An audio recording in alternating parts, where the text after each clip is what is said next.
বুদ্ধ কোথায় তার বাণী প্রথম প্রচার করেছিল? সারনাথ।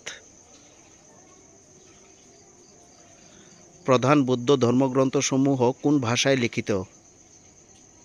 পালি। জৈন তীর্থঙ্কর মহাবীর কোথায় মারা যান? পাবাপুরী। জৈনদের প্রথম তীর্থঙ্কর কে ছিলেন? ঋষভনাথ। কাকে এশিয়ার আলো বলা হয়? গৌতম বুদ্ধকে। বুদ্ধদেব কোথায় জন্মগ্রহণ করেন? লুম্বিনী। গৌতম বুদ্ধ কত বছর বয়সে জ্ঞান লাভ করেছিলেন? ৩৫ বছর বয়সে। গৌতম বুদ্ধের ঘোড়ার নাম কী ছিল? কণ্টক। দ্বাদশ অঙ্গে কার প্রচারিত ধর্মমত বর্ণিত আছে? মহাবীর। গৌতম বুদ্ধ উরুবেল্লায় কোন নদীর তীরে বুদ্ধজ্ঞান লাভ করেছিলেন? নিরঞ্জনা।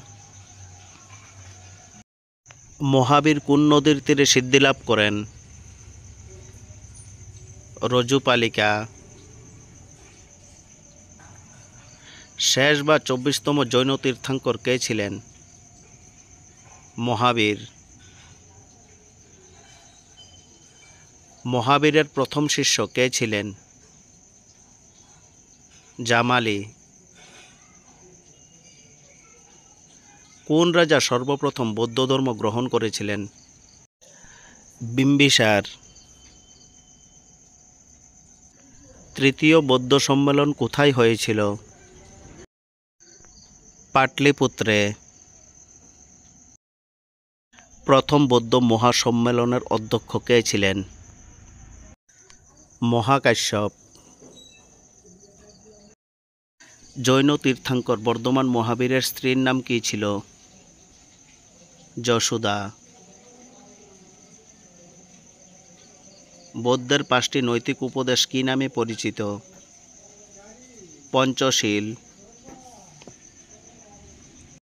প্রথম বুদ্ধ কাউন্সিল কবে অনুষ্ঠিত হয়? ৪৮৩ খ্রিস্টাব্দে। মহাবীর জৈনের মৃত্যু কোথায় হয়েছিল? পাবাপুরীতে।